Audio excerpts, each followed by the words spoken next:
سلام البنات، واش راكم؟ توحشتكم ياسر ياسر. سمحوا لي على الغيبه يا البنات، الله غالب. تعرفوا الصيف والسخانه ما نقدرش كامل نصور.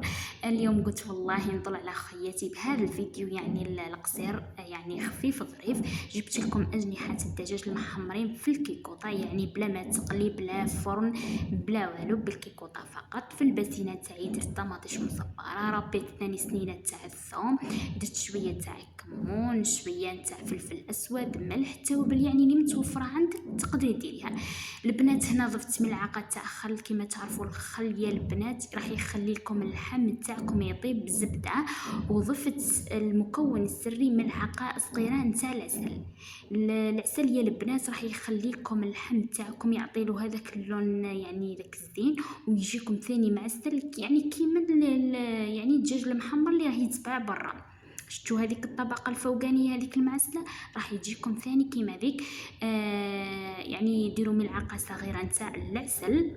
المهم البنات نحط الاجنحه نتاعي تاع الدجاج. تقدروا البنات هذه الخلطه ديروها صباح وطيبوهم في وقت الغداء، ولا تقدروا تخلوه حتى يبات القدوه من ذاك طيبوه.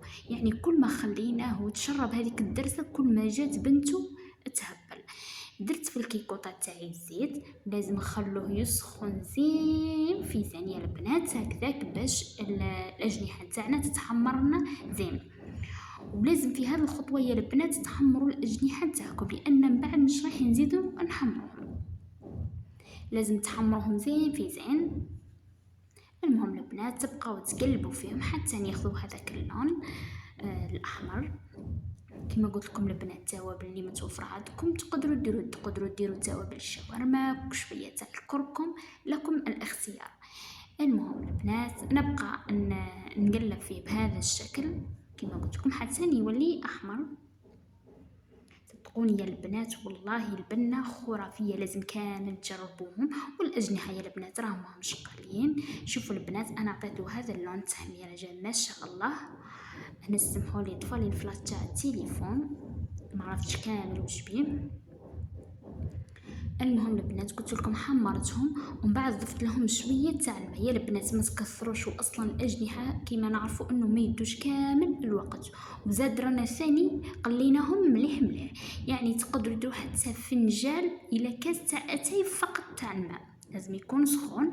ونسكروا عليهم الكيكوطه ونحسبوا يعني من ربع ساعه حتى 20 دقيقه.